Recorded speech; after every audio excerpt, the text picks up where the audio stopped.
Hello lovely buddies, तो welcome back. ये स्टोमी की उर्दू हिंदी एक्सप्लेनेशन का पार्ट 11 है। मिनसई एडम को बताती है कि इससे लगता है इसकी मॉम की वजह से इसके डैड की डेथ हुई है। उसकी मॉम को उसने अपने अंकल से बातें करते सुन लिया था कि जिस रोज उसके डैड की डेथ हुई, इसकी मॉम अपने पहले लवर से मिलने गई थी, जिसे इसके डैड ने देख लिया था और वो गुस्से में थे, जिसकी वजह से इनकी कार का एक्सीडेंट हो जाता है। अब इसकी मॉम इस सब के लिए गिल्टी थी, पर मिनसई ने सब कुछ सुन लेने के बाद अपनी मॉम को माफ नहीं किया था, बल्कि इससे अपनी मॉम से नफरत हो गई थी, जिस पर वो मॉम से नाराज होकर झगड़ा करके कोरिया आ गई और अब कभी भी इनके साथ नहीं रहना चाहती थी। सब कुछ बता चुके होने के बाद एडम को बताती है कि ये बात मैंने इससे पहले कभी किसी को नहीं बताई। एडम खुद इसकी बात सुनने के बाद काफी ज्यादा नर्वस और बेचैन था, जिसे छुपाने के लिए वो मिनसई से दूर खड़ा हो जाता है। सेओल-चिन जब एडम के घर आता है और मिनसई के डोर खोलने पर इसका एटीट्यूड देखकर इससे बोलता है कि तुम इतनी रिलैक्स हो यहाँ पर जैसे तुम्हारा अपना घर हो, पर मिनसई इसकी बात को नजरअंदाज करके बाकी सभी फ्रेंड्स के आने के बारे में पूछने लगती है। फिर वो सब लोग सेओल-चिन के साथ मिलकर काफी देर तक प्रैक्टिस करते रहते हैं। मिनसई के घर लौटने पर इसकी आंटी इसको बताती है कि इसकी मॉम को मिनसई की बहुत ज्यादा फिक्र हो रही थी और वो काफी बीमार है, तो मिनसई इनको कॉल करके इनसे बात कर ले, पर वो इनकी बात सुने बिना अंदर चली जाती है। अंदर जाकर अपनी मॉम डैड के साथ अपने मोमेंट्स को याद करने लगती है कि उसके डैड इसकी मॉम और इससे कितना ज्यादा लव करते थे और कैसे वो अपने डैड के साथ मिलकर इनके सॉन्ग्स को सिंग किया करती थी और काफी देर तक वो अपने डैड के साथ अपनी हैप्पी फैमिली के मोमेंट्स को याद करते हुए प्रेजेंट में भी उनके उन्हीं सॉन्ग्स को सिंग कर रही थी। फिर इसे अपनी चेयर के पास सेओल-चिन की क्लास में इसे लिखी गई पर्ची नीचे गिरी मिलती है, जिस पर लिखा था कि आप जिस काम को डेली करते हो अगर एक दिन न करो तो मतलब वो तुम्हारे लिए डेथ के बराबर है। जिसे पढ़कर तो जोर जोर से हंसने लगती है और इस पर्ची को संभाल कर अपनी ड्रॉ में रख देती है, उन बाकी सभी चीजों के साथ जो कि उसने संभाल कर रखी हुई थी। फिर इसे वहीं पे अपनी कलेक्शन में सेओल-चिन की कोट का बटन मिलता है, जिसको देखकर सेओल-चिन के साथ हुई इसे अपनी पहली टक्कर याद करते हुए और जोर जोर से हंसने लगती है। फिर इसे सेओल-चिन के सामने सेओनवो का नाम लेने से चिढ़ जाने वाली बात याद आती है कि वो इससे इतना चिढ़ता क्यों है, मैं पूछूंगी इन दोनों से। अगले रोज मॉर्निंग में स्कूल जाते हुए सेओल-चिन अपने फैंस से फ्री होने के बाद मिनसई को ढूंढ रहा था। जब वो इसे सामने बैठे दिखती है तो इसे शरारत सूझती है और चुपके चुपके से इनके पीछे से जाकर कुछ करना चाहता है, या तो छुप छुप कर इनकी बातें सुनना चाहता था या फिर इसे डराना चाहता था। पर सेओन वो इसके रंग में भंग मिलाने वहाँ पर पहुँच जाता है और उस बेचारे के सभी सपनों को तोड़ते हुए उसे वहीं पर खड़ा रहने को बोलता है, जिसे बुरे बुरे मुंह बनाते हुए वो दोनों वहीं पर दूर खड़े खड़े इन दोनों को देखते रहते हैं काफी देर तक। और इधर सेओनवो के मिनसई को टकटकी बांध कर देखने पे तो सेओल-चिन उसको बूथा देखने लगता है। सेओनवो के पेरेंट्स के ट्रिप पर चले जाने की वजह से इसका घर खाली था और अपने पूरे ग्रुप को एडम के घर की बजाय इसके घर चलकर तो प्रैक्टिस करने की ऑफर करता है कि ऐसे में वो लोग ज्यादा समय तक रात गए तक प्रैक्टिस कर सकेंगे उसके घर पर। मिनसई और शिन्हा तो फौरन से मान जाती है, पर सेओल-चिन सेओनवो के घर नहीं जाना चाहता था। पर फिर बाकी सभी लोगों के राजी हो जाने पर जिसे देखकर तो बेचारे को अपने हथियार फेंकने ही पड़ते हैं। और फिर ऊपर से तभी हायोंग इसको कॉल करके बताता है कि वो सीईओ को एयरपोर्ट से पिक करने जा रहा है, वो वापस कंट्री में आ चुका है और सेओल-चिन की भी प्रैक्टिस शुरू होने वाली है इनके न्यू सॉन्ग के लिए। तो सेओल-चिन को खुद ही टैक्सी करवा के जहाँ भी जाना है उसे खुद ही जाना होगा, जिसे सुनकर तो इसका दिमाग और ज्यादा खराब हो जाता है कि क्या मुसीबत है। फिर सेओनवो जाते हुए इसको बोलता है कि मेरे घर का रास्ता तो नहीं भूले होगे ना, तो चटक कर बोलता है कि हाँ भूल गया हूँ, नहीं है याद मुझे। फिर इसकी कार न आने की वजह से और इसे टैक्सी की सर्च करते देखकर तो सेओनवो इसको और मिनसई को राइड देता है और सेओनवो से जेलसी की वजह से वो इन दोनों के दरमियान में बैठता है ताकि कहीं मिनसई और सेओनवो एक दूसरे के साथ टच न हो जाए। फिर रास्ते पर जाते जाते इनको किमनाना दिखती है। मिनसई इसे भी इनके साथ चलने की ऑफर करती है, जिसे वो पहले तो इनकार करती है, पर फिर दूसरी तरफ से अपने गुंडे बॉयफ्रेंड की कार को आते देखकर तो फौरन से इनके साथ कार में बैठ जाती है। फिर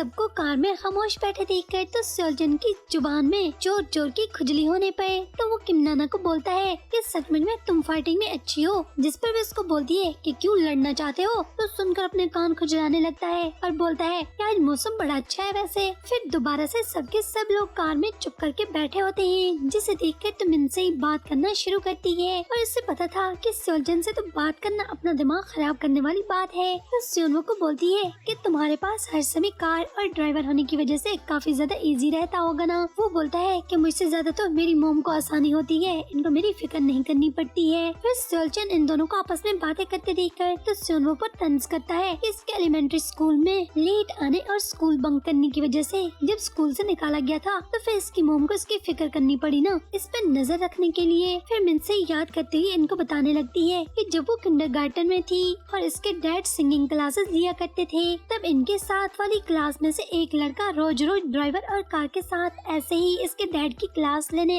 आता था। और याद करके खुशी से बताने लगती है कि वो लड़का काफी ज्यादा हैंडसम, स्मार्ट और बहुत ही पॉपुलर हुआ करता था। जिसे सुनकर तो सेओलजन फौरन से बोलता है कि दुनिया में गधों की कमी थोड़ी ना है, जहाँ जाओ ऐसे दो चार लूजर तो आपको कहीं न कहीं मिल ही जाते हैं। वो अपने दिल की भड़ास निकालने के लिए ये सारे के सारे इनडायरेक्ट तंज सेओनवो पर कर रहा था, पर सेओनवो और मिनसे को तो इसकी परवाह थी नहीं और किम नाना तो वैसे भी स्टैचू ही होती है। फिर मिनसे और भी याद करते हुए इनको बताती है कि जब मैं 5th ग्रेड में थी और अपने डैड के साथ सिंगिंग क्लासेस में पार्टिसिपेट करती थी, तब वो लड़का भी चुपके से मेरे डैड की क्लास में बैठकर सीखता रहता था। ऊपर से सबको देखकर लगता था कि जैसे वो बुद्धू है और कुछ भी नहीं सीख रहा है। पर फिर एक दिन उसने जब सिंगिंग की तो सबके सब लोग हैरान रह गए थे, जिसके बाद हम दोनों मिलकर क्लास में इकट्ठे एक सॉन्ग सिंग करते थे, पर वो मेरे से भी ज्यादा अच्छे से सिंग करता था। तो मेरे डैड को इसको ज्यादातर अकेले सुनना पसंद करते थे और इसके काफी ज्यादा अकेले सॉन्ग्स भी थे। फिर इस सॉन्ग का नाम याद करने लगती है जिसे वो इस लड़के के साथ मिलकर क्लास में सिंग करती थी, पर इसे याद नहीं आ रहा था।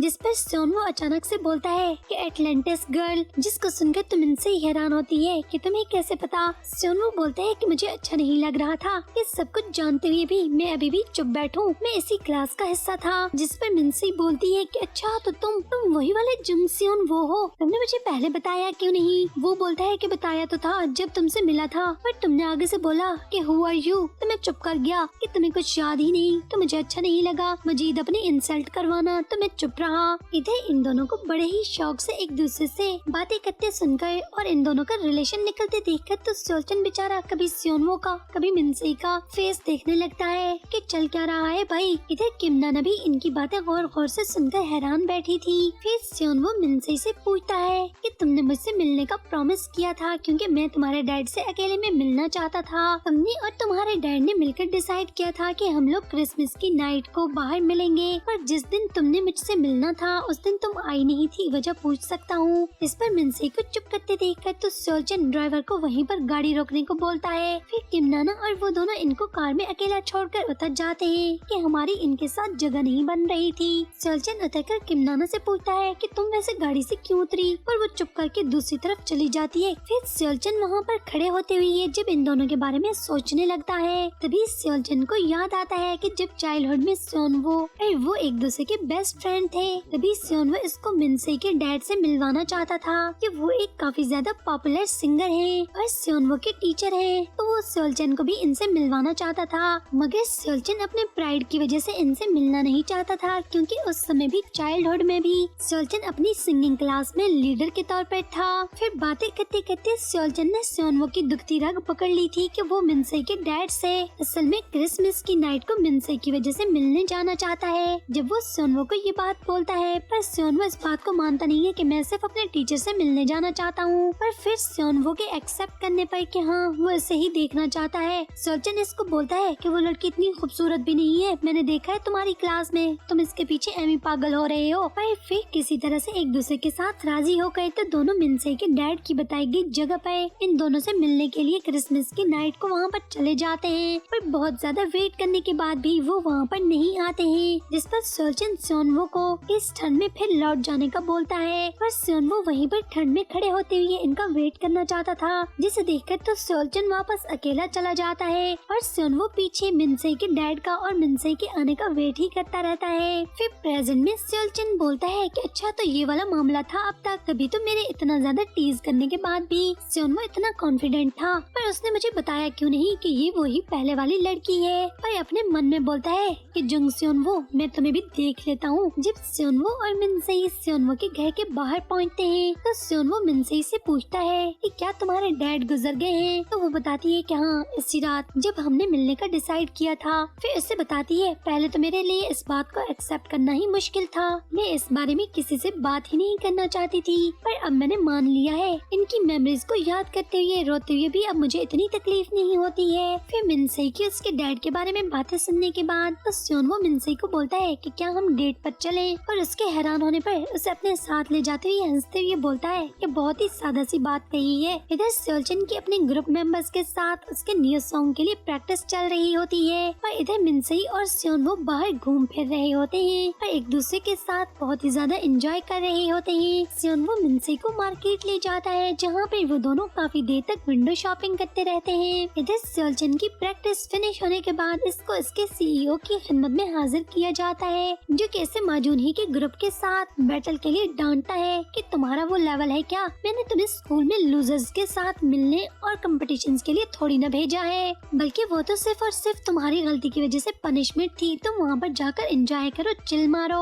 इस तरह के लूजर्स के साथ घुलने मिलने की तुम्हें बिल्कुल भी जरूरत नहीं है। मैं कल जाकर तुम्हारे स्कूल वालों से बात करता हूँ। पर सेओलचन इनको मना कर देता है कि ऐसा मत करना वरना तेरे मेरे बीच युद्ध छिड़ जाएगी। मतलब सेओलचन हर चीज में सीईओ को इन्वॉल्व नहीं करना चाहता था, जिसे सुनकर सीईओ बेचारे को गुस्सा तो बहुत आता है। पर सेओलचन के वहाँ से चले जाने के बाद वो अपने इस गुस्से को हायंग पर निकालता है। फिर काफी ज्यादा घूमने फिरने के बाद तो सेओनवो मिनसेई को खाना खिलाना चाहता है, जिस पर मिनसेई इसको 10-12 कोरियन डिशों के नाम बताती है कैसे ये खाना है, जिसे सुनकर वो मुस्कुराते हुए आगे चला जाता है। तो मिनसेई इसके पीछे से इसको मजाक में बोलती है कि क्या ये सब खिलाने के लिए तेरे पास पैसे नहीं है तो मुझसे उधारी ले लो। फिर वो इसको एक रेस्टोरेंट में ले जाता है, पर मिनसेई बोलती है कि बस यही कुछ, इतना कम खाना तुमने मेरे लिए मंगवाया है। जिस पर वो इससे बोलता है कि पहले ये तो खत्म कर लो, मुझे पता नहीं था ना कि तुम्हें बॉयज से मिलने वाली चीजों को लेने में इतनी ज्यादा खुशी होती है। तो आगे से मुस्कुराते हुए बोलती है कि अब तो पता चल गया ना। फिर वो इसको बताती है कि मैं मजाक कर रही थी, असल में इन सभी कोरिया की डिशेस के नाम जब मैं न्यूजीलैंड में होती थी तो याद करने के लिए इनको हर वक्त याद करती रहती थी। और फिर जब तुमने मुझसे खाने के लिए पूछा तो मैंने सबकी सब डिशेस के नाम ले दिए। फिर वो इससे पूछता है कि वैसे तुम न्यूजीलैंड गई क्यों थी। तो इसको बताने के बजाय पूछती है कि पहले जरा तुम मेरे को बताओ तुम्हारे और सेओलचन के बीच में क्या सीन है, फिर मैं तुम्हें बताती हूँ। कि कभी तुम दोनों को देखो तो यूँ लगता है कि जैसे दिलजानी दोस्त लगते हो, पर अगले ही समय एक दूसरे को कच्चे चुबा जाने वाले दुश्मन मालूम पड़ते हो। और इसकी बात सुनकर सेओनवो को मुस्कुराते देखकर तो बोलती है कि बाय चांस कहीं ऐसा तो नहीं कि सेओलचन पर तुम्हारा क्रश रहा हो। जिसे सुनकर वो बोलता है कि नहीं, मेरा ऐसा कोई सीन नहीं है। पर फिर मिनसेई को अपनी तरफ स्टैचू बनकर देखते पाकर बेचारा कंफ्यूज हो जाता है। पर बार बार इसको बोलता है कि मैं इस किस्म का लड़का नहीं हूँ, नहीं नहीं बिल्कुल भी नहीं, मैं ऐसा बिल्कुल भी नहीं हूँ, सच बोल रहा हूँ, मुझे लड़कियाँ अच्छी लगती हैं, मैं सचमुच में लड़कियों को बहुत ज्यादा लाइक करता हूँ, मेरा ऐसा वैसा कोई सीन नहीं है। जिस पर वो बोलती है पर मैंने तो मजाक किया, पर तुम्हें कंफ्यूज होते देखकर मुझे लग रहा है कि ऐसा कुछ सीन जरूर है। फिर वो उसको बताने लगता है कि असल में हम दोनों बेस्ट फ्रेंड थे, पर किसी चीज को लेकर हमारी मिसअंडरस्टैंडिंग हो गई तो हम दोनों एक दूसरे से बहुत ज्यादा दूर हो गए थे।